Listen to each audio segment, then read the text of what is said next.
selamat pagi anak-anak, senang kembali bertemu dengan kalian. Pada pagi hari ini kita akan devosi seperti biasa sebelum kita memulai pembelajaran kita secara online. Nah, sekarang Miss Nelly minta anak-anak semua, mari mempersiapkan diri dengan baik, ambil Alkitabnya, lalu silahkan duduk dengan tenang supaya kamu juga bisa mendengarkan devosi dengan baik ya, supaya kamu juga bisa konsentrasi, oke? Nah, sebelum kita memulai, kita membaca sebagian isi firman Tuhan. Miss Nelly mau mengajak setiap kita untuk berdoa. Mari lipat tangannya, tundukkan kepalanya, kita berdoa. Terima kasih ya Tuhan, terima kasih ya Bapa untuk hari ini, untuk segala kasih dan penyertaan Tuhan dalam hidup kami.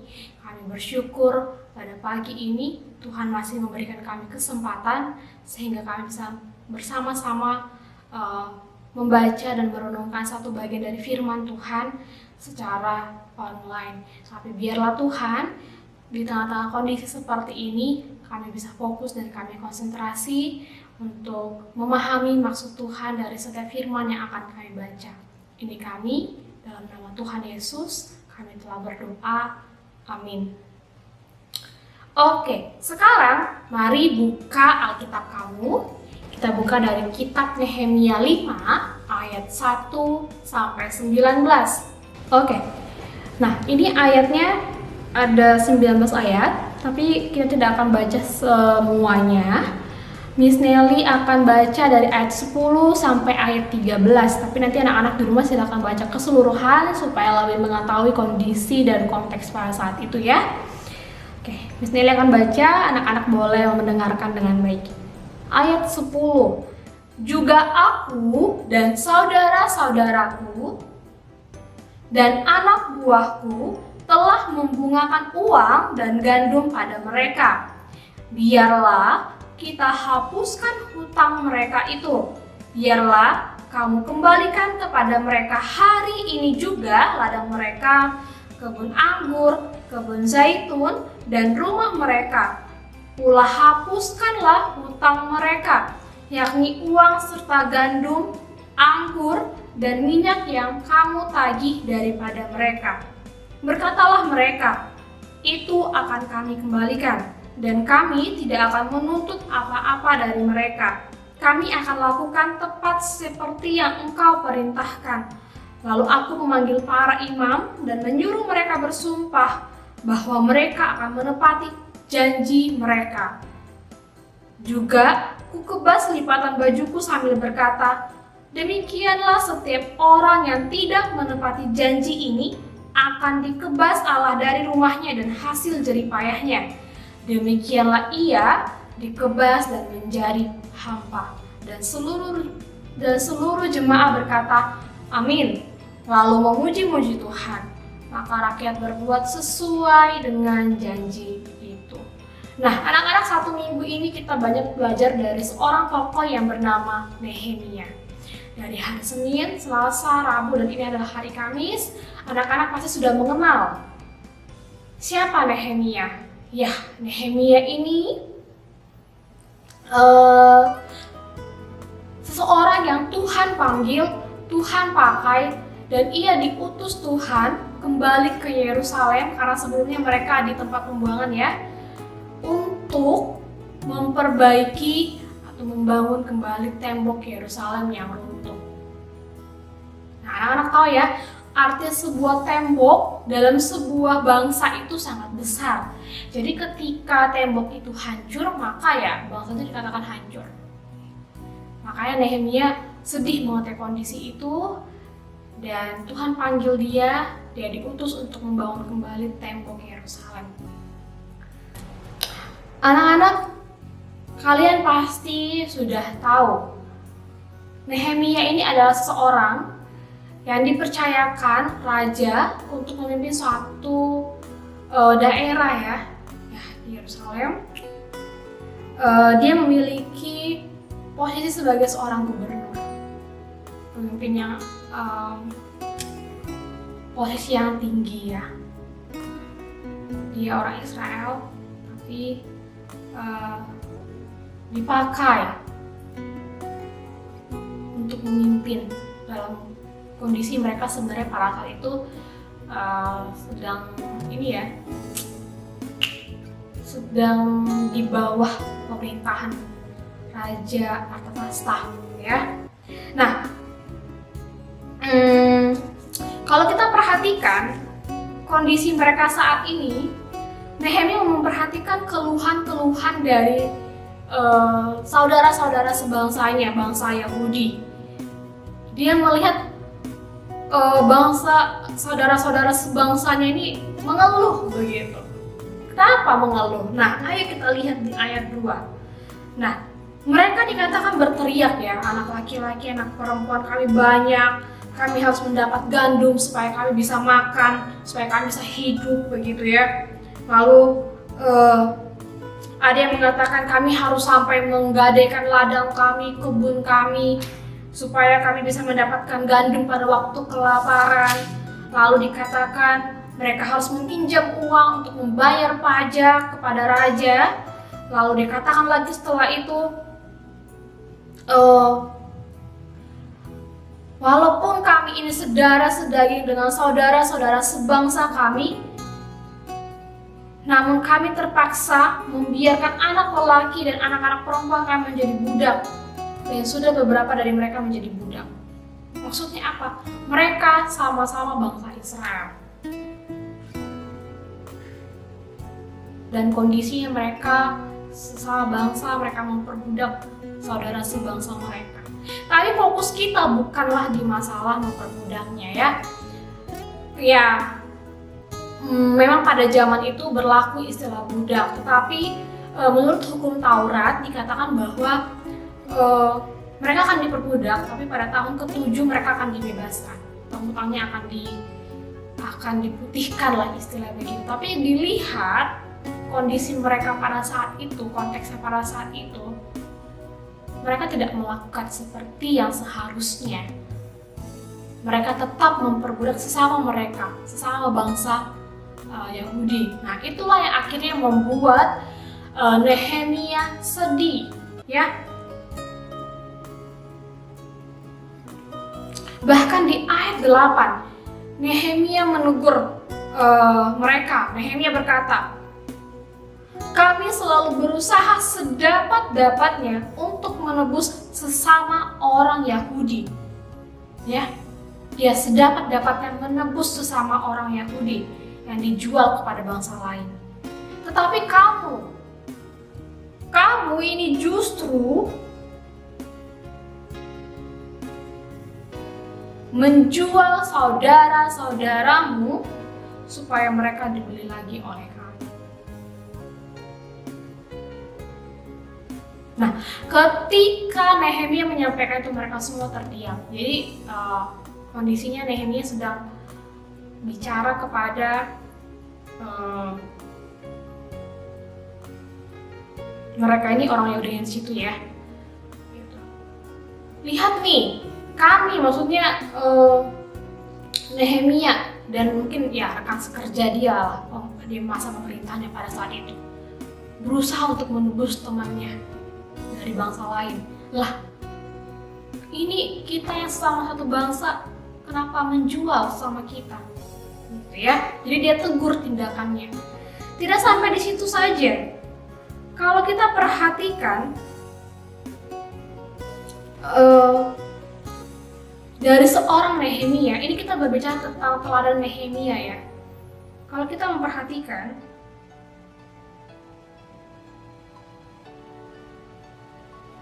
kenapa ya ketika Nehemia mengatakan hal tersebut, ketika Nehemia memerintahkan supaya mereka membebaskan hutang-hutang dari sesama sebangsa mereka mau menuruti Nehemia. Nah, di ayat 10 kita mendapatkan jawabannya.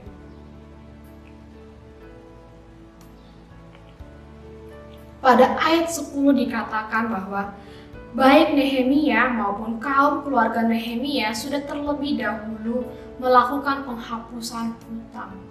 Jadi ketika Nehemia berkata kepada orang-orang di situ, berarti ini istilahnya orang-orang yang memberikan hutang kepada orang lain ya, orang-orang yang memperbudak orang lain karena mereka memiliki hutang.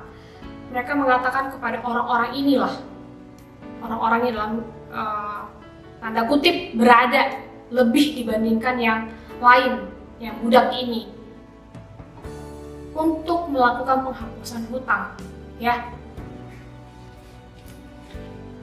Karena Nehemia sudah terlebih dahulu melakukannya. Nehemia dan keluarganya sudah terlebih dahulu menghapus hutang atau memutihkan hutang-hutang dari saudara-saudara mereka yang telah menjadi budak itu.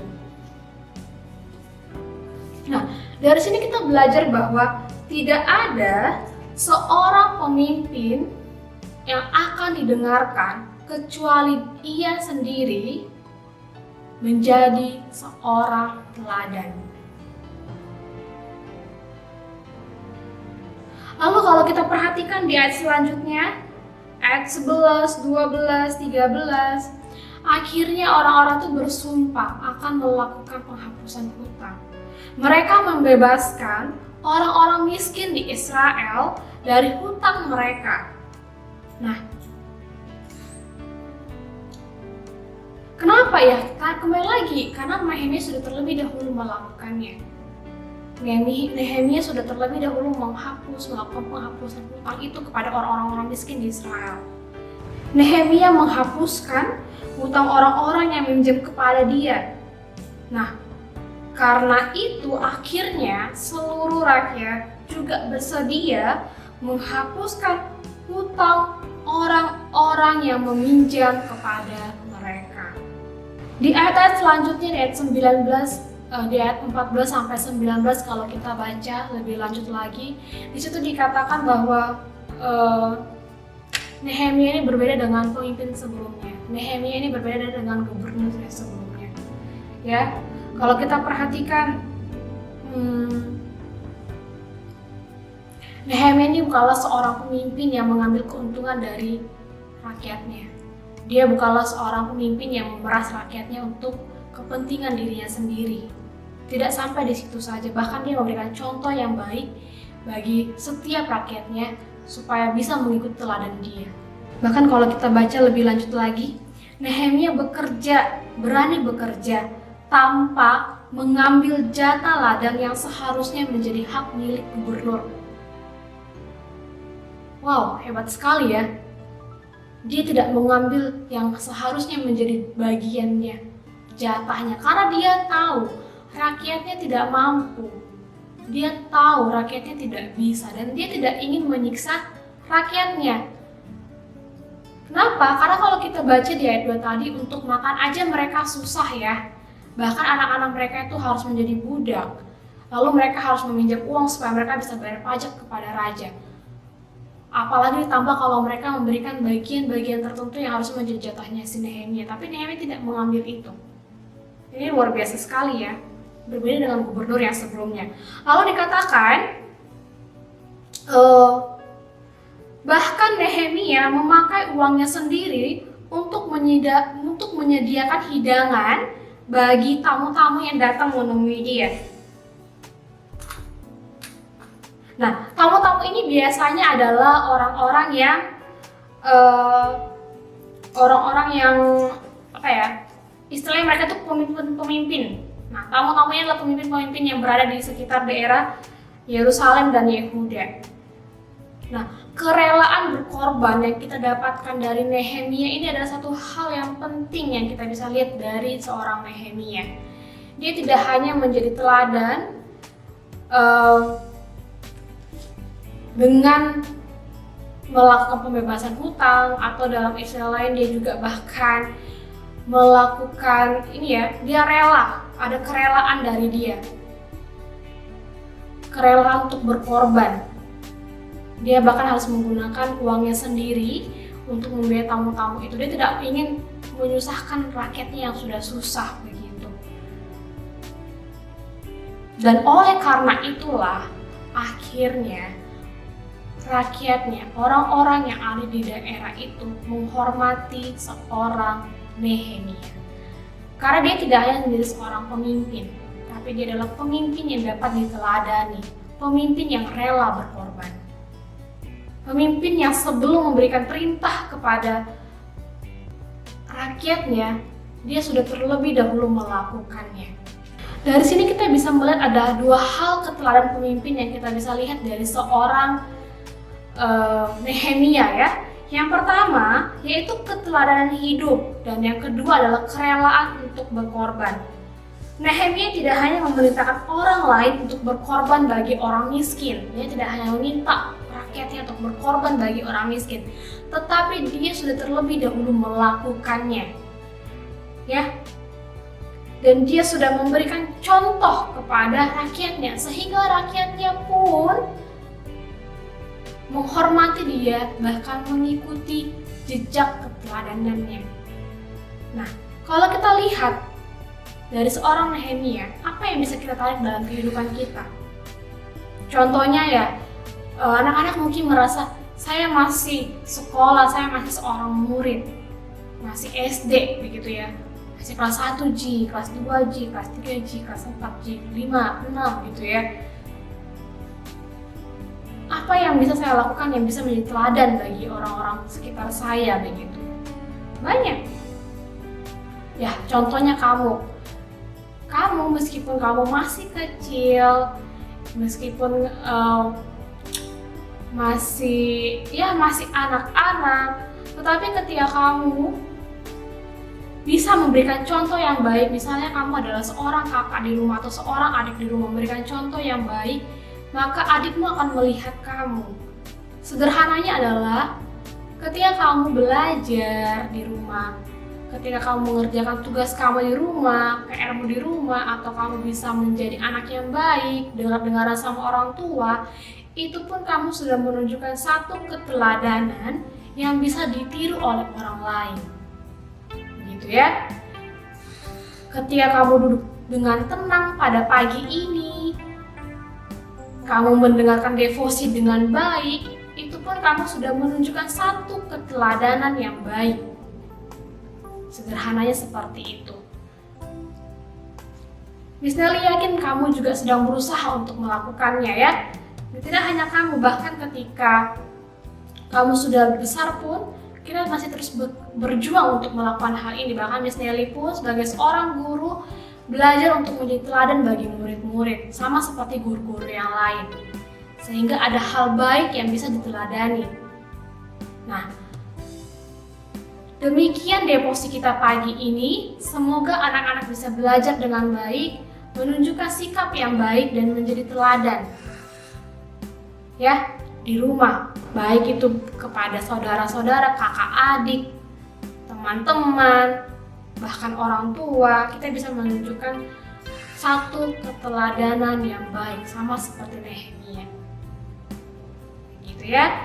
Nah, mari sekarang kamu tutup Alkitab kamu. Kita akan berdoa, kita akan akhiri devosi kita pada pagi hari ini. Silakan pimpin dalam doa, mari kita berdoa. Terima kasih ya Tuhan, terima kasih Bapa untuk hari ini. Kami sudah membaca dan merenungkan satu bagian dari firman Tuhan. Terima kasih telah mengingatkan kami dari seorang tokoh yang bernama Nehemia. Tolonglah kami ya Tuhan, supaya kami bisa menjadi seseorang yang dapat diteladani dalam hal apapun yang bisa kami kerjakan, bahkan dalam hal kecil sekalipun ya Tuhan. Biarlah Tuhan, kami bisa juga menunjukkan contoh yang baik ketika kami menjadi seorang siswa mampu melakukan tugas dan tanggung jawab kami, maupun kami menjadi seorang anak di rumah mau dengar-dengaran dengan orang tua kami ya Tuhan. Terlebih lagi terhadap Engkau ya Allah. Ini kami Tuhan, berkatilah kami, dan sebentar lagi kami akan memulai pembelajaran kami. Kiranya Tuhan juga yang menolong sehingga kami bisa konsentrasi dan fokus dalam belajar dan melakukan tugas kami dengan baik. Tuhan juga memberkati setiap guru agar dapat mempersiapkan pembelajaran dengan baik. Ini doa kami demi nama Tuhan Yesus. Kami telah berdoa dan bersyukur. Amin. Selamat pagi anak-anak, selamat belajar, Tuhan Yesus memberkati.